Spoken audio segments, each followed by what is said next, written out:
जय श्री राम।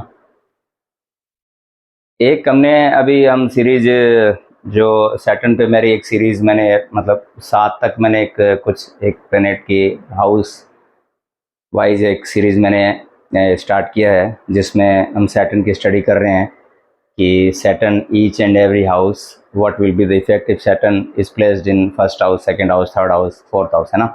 फर्स्ट से लेके 7 तक कंप्लीट किया। अब चूंकि एक सब्जेक्ट मेरे आज थोड़ा सा आ गया थॉट, तो मैंने सोचा कि आपको मैं इसके बारे में कुछ बताऊं। एक जेमिनी एसेंडेंट का हम देते हैं चार्ट।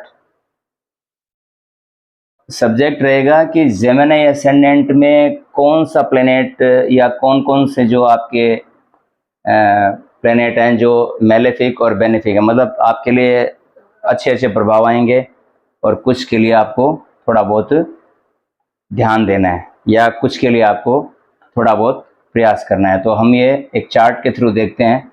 इसमें हम प्लेनेट नहीं लिखते हैं, केवल राशि लिखते हैं, ठीक है। तो मैं एक 3 नंबर का एक बनाता हूँ, कम्युनिकेशन कम्युनिकेशन बातचीत करने वाला जो एसेंडेंट है, जो बहुत बोलता है। 6 रुकवाना पड़ता है इन लोगों को। 8, 9, 10, 11 शुरू हो जाएंगे तो ये लोग को है ना, मतलब रुकवाना पड़ेगा कि भैया बस करो, ठीक है। तो ये वो लोग हैं, है ना, मिथुन लगन है। साइन आपको एक मेल है और एक फीमेल है ना, वीणा लिए हुए एक है। तो ये लोग गाने बजाने में, डांस, आर्ट, ऑलराउंडर राशि है ये जोड़िए के ना। इन लोगों को गाना बजाना, पढ़ना लिखना, लर्निंग और ये सब बहुत अच्छा लगता है। दिन भर 24 घंटे ये लोग पढ़ते रहते हैं, लिखते रहते हैं। एनी हाउ, ये तो चलो परिचय कभी और बात करेंगे ना, लगन पे जब चर्चा करेंगे। अभी हम बात करते हैं कि आपके सिंपली मान लो ये आपका एक चार्ट है। प्लेनेट आपके 1 से लेकर 9 तक, Ketu Ketu Venus, Sun, Moon, Mars, Rahu, Jupiter, Saturn, Mercury कहीं बैठे हैं, हम लोग देख रहे हैं इनके आधार पे, है ना। अब मैं आपको बता देता हूं यहाँ पे कि कौन कौन जो है आपका इस राशि का कौन कौन रूलर बनता है। तो मैं यहाँ पे लिख देता हूं, आप ध्यान दीजिएगा। देखिए, सबसे पहले आपका लगन हो गया मिथुन। तो बुध जो हैं वो आपके रूलर हैं, एक तो मिथुन के और कन्या के। 3 नंबर और 6 नंबर के रूलर आपके बनते हैं फर्स्ट के और फोर्थ हाउस के, मतलब केंद्र के अधिपति हैं। तो एक तो लगन लॉर्ड भी आपका बुध बनता है और एक फोर्थ हाउस का लॉर्ड भी आपका बुध बनता है। और सेकंड हाउस में चंद्रमा मतलब 4 नंबर, है ना, कर्क राशि का रूलर आपका चंद्रमा बनता है। फिर थर्ड हाउस में है आपकी 5 नंबर की राशि, है ना, तो इसका बनता है सूर्य। 5 नंबर मतलब सिंह राशि। और 6 का मैंने बता दिया। 7 नंबर यहाँ पे जो पंचम में बैठती है आपकी तुला राशि, तो इसका रूलर बनता है शुक्र देव बनते हैं 7 नंबर के तुला राशि के मालिक, ठीक है। 8 का बता देता हूं आपका। 8 आपका छठे का और 11वें का मालिक मैं बता देता हूं, मंगल बनता है, मतलब 8 और 1 नंबर, है ना, वृश्चिक और मेष राशि, ठीक है, आप देख लीजिएगा। उसके बाद आपका सप्तम और दसम का स्वामी बनता है बृहस्पति। तो यहाँ पे हम लिख लेते हैं बृहस्पति, मतलब 9 और 12, मतलब धनु और मीन राशि। और आपका 8th अष्टम का और नवम का स्वामी बनता है आपका शनि, मतलब मकर राशि और कुंभ राशि का, ठीक है। राहु केतु का भी हम ले नहीं रहे हैं, वैसे आप ध्यान रखना चाहो तो रख लीजिए। राहु को उसका क्या कहते हैं कुंभ, और केतु का स्कॉर्पियो, वृश्चिक राशि, मतलब ये स्टडी करने के लिए, आपकी नॉलेज के लिए। अब हम देखते हैं कि आपका कैसे मतलब हिसाब किताब बनता है। वैसे तो आपकी जो लाइफ है वो बहुत क्या कहते हैं, आप में टैलेंट बहुत ज़्यादा होता है, बावजूद थोड़ी सफलता है थोड़ी सी मतलब मिलती है, बहुत अच्छी भी मिल जाती है। पेशेंसफुली अगर चीज़ों को हैंडल करें या अपने टैलेंट को मतलब एक डायरेक्शन में गोल सेट कर लें, तो आप बहुत आगे से निकल सकते हो, क्योंकि आप मल्टीटास्क करो, मल्टी टैलेंटेड। That is. अब देखिए, आपके जो लगन का स्वामी है और फोर्थ हाउस का स्वामी है वो बनता है बुध, है ना। तो एक केंद्राधिपति दोष लगता है बुध को। तो यहाँ पे आपका जो बुध है, अब हम यहाँ पे मार्किंग देना स्टार्ट करते हैं। बुध की। हम हर हाउस के लॉर्ड को समझ रहे हैं ना कि लॉर्ड में कितनी आपके पोटेंशियल क्या क्या है इन सब लॉर्ड में। तो बुध को मैं जो इसमें जो आपकी कैपेसिटी है, मेरा ऑब्जर्वेशन मैंने एक शेयर किया है, हो सकता है एक्सपीरियंस अपोजिट निकल जाए, दैट इज अनदर थिंग, लेकिन मैंने हम इसको लगभग 50% की कैपेसिटी मानते हैं, है ना। हालांकि आप टीचर प्रोफेसर सब बन जाते हो, 50% है ओवरऑल, लेकिन फिर भी ना सेटिस्फेक्शन का थोड़ा सा कमी रहता है। सुख में थोड़ा सा आप लोगों को ऐसा लगता है कि मोर एंड मोर, ठीक है।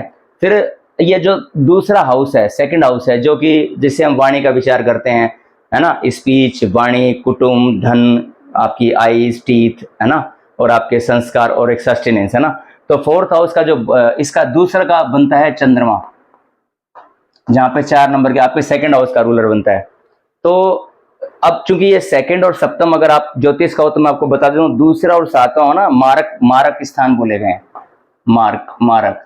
लेकिन यहाँ पे जो चंद्रमा को मारक का दोष नहीं लगता है, ठीक है, तो दैट इज गुड। तो चंद्रमा आपके लिए ठीक है ना, चंद्रमा आपके लिए अच्छा है। अब ये चंद्रमा, ये लॉर्ड बैठा कहां पर है, लेकिन ओवरऑल वो रिजल्ट मतलब ठीक कर देगा।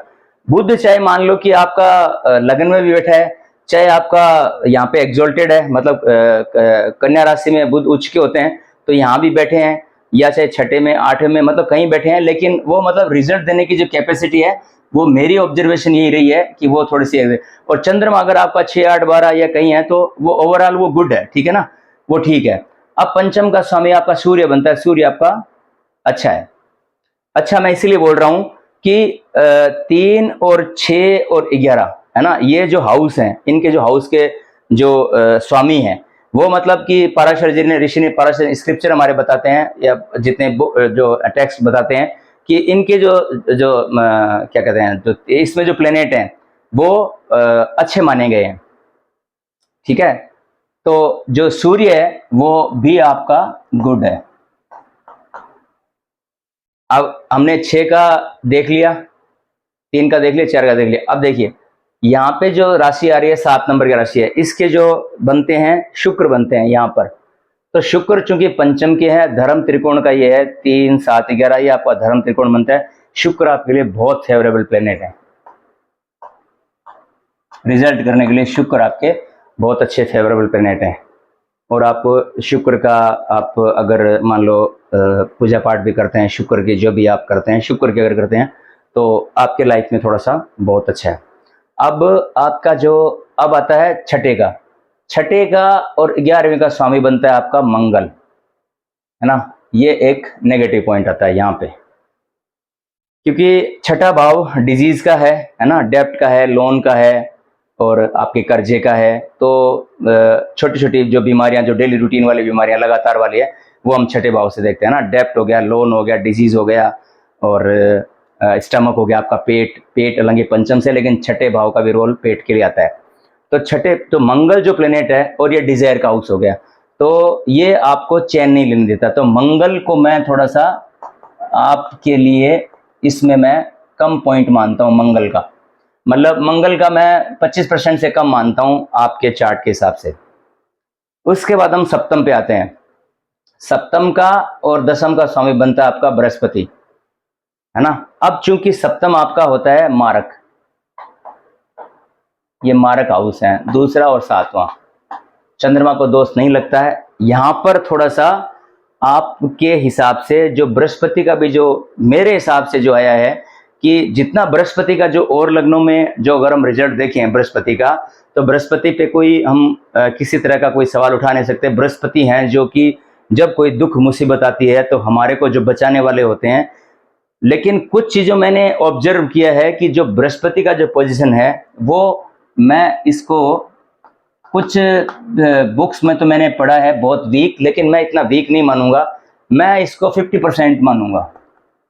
शुक्र का जैसे मान लो कि हम 80% तक कर सकते हैं, 80% तक कर सकते हैं, चंद्रमा को भी 80% तक कर सकते हैं, सूर्य को भी 80% कर सकते हैं, इस तरह से हम देख सकते हैं, ठीक है। उसके बाद में अष्टम और नवम का स्वामी आपका आता है शनि, वेरी इंपॉर्टेंट आपके लिए शनि बहुत ही शुभ है। मिथुन राशि के लिए शनि देव भलाई चाहे वो अष्टम के स्वामी हो, क्योंकि ये धर्म त्रिकोण को रूल करते हैं, आपके भाग्य स्थान के स्वामी हैं, नवम भाव के स्वामी है, अष्टम के भी स्वामी है, नवम के भी स्वामी है ना। तो शनि आपका रिजल्ट देने के लिए मतलब मान सकते हैं 80% आप कह सकते हैं। ये कवर हो गया। 12th का मैंने बता दिया। 2 और 7 को आपका शुक्र रूल करता है, 1 और 8 को आपका मंगल रूल करता है, 10 से 11 को शनि रूल करते हैं, 9 और 12 को बृहस्पति रूल करते हैं। ये केंद्र अधिपति, तो बुध थोड़ा सा हालांकि लग्नेश है आपके, पर बजाय जो पोटेंशियल जो होनी चाहिए देखी जानी चाहिए। क्योंकि होता क्या है कि हम लोग जो मिथुन राशि वाले जेमिनी एसेंडेंट मैंने देखे हैं कि एक ही समय में बहुत सारे काम अपने हाथ में ले लेते हैं, मल्टीटास्कर हैं, है ना। बुक्स पढ़ने का, और क्या कहते हैं, singing, dance, painting, arts, writing, और आपकी पत्रकारिता, और मर्जी में जो कंप्यूटर की टेक्नोलॉजी हो, चाहे एनिमेशन का कोर्स हो, चाहे कंप्यूटर का कोर्स हो, ये सारा कुछ सब कुछ सीख लेंगे, सब कुछ कर लेंगे, है ना। न्यूज़पेपर, पॉलिटिक्स, फॉरेन, इंटरनेशनल, आप किसी से भिड़ा दो, कुछ भी कर लेंगे, सब कुछ करने को तैयार हैं। 24 घंटा लगे रहते हैं, है ना। पढ़ने लिखने का बहुत शौक होता है। तो ये ओवरऑल मैंने आपको आपका बताया है। आप एक या 2 मतलब जो भी आपके इंटरेस्ट है ना, उस पे 2 पे फोकस करके आप आगे बढ़ो, तो आप बहुत अच्छा सक्सेस करोगे। क्योंकि कुछ पॉपुलरिटी मैं मिथुन एसेंडेंट की, बिल गेट्स का चार्ट मैंने देखा, वो भी जेमिनी एसेंडेंट है ना। और भी मतलब अब मेरे नहीं ध्यान में आ रहा, लेकिन जो राइजिंग जो मिथुन राशि वाले, जितना नॉलेज इस राशि वाले को है, ये सेम 6 नंबर, यही प्रॉब्लम 6 नंबर के साथ आती है। ये सेम कन्या राशि वालों के साथ यही प्रॉब्लम आती है कि ये भी मान लो कि 50-55 तक देना, कुछ सब कुछ मतलब कर लेंगे, लेकिन कहीं ना अनसेटिस्फैक्ट्री रहेगी कि यार ये नहीं हो रहा, मतलब इनका लगा रहता है। मतलब ये क्या कहते हैं कि सेटिस्फेक्शन जो है ना लाइफ में, वो थोड़ा सा इनको, मैंने जितना एक्सपीरियंस किया है, प्रोफेसर, लेक्चरर सब कुछ बन जाएंगे, लेकिन बावजूद उसके भी अंटिल भी उनका ये रहता ही है कि यार अभी कुछ नहीं हुआ, थोड़ा और। तो ऐसा सा कुछ सीन है। और ये आपके जो प्लेनेट का मैंने आपको रेशियो, राहु केतु को मैंने कंसिडर भी नहीं किया है, लेकिन ये रिजल्ट अगर आप देखो तो आपके जो की प्लेनेट हैं वो शुक्र, शनि, चंद्रमा, सूर्य, है ना, ये आपके की प्लेनेट बनते हैं। तो आप इनके हिसाब से मंगल का, जैसे मान लो अंतर्दशा अगर आपकी मंगल की आ रही है, या महादशा मंगल की चल रही है, या अंतर्दशा अगर आपके मंगल की चल रही है, तो वैसे तो मंगल का शॉर्ट पीरियड होता है, लगभग आई थिंक 9 या 10 साल का पीरियड होता है मंगल की दशा का, है ना।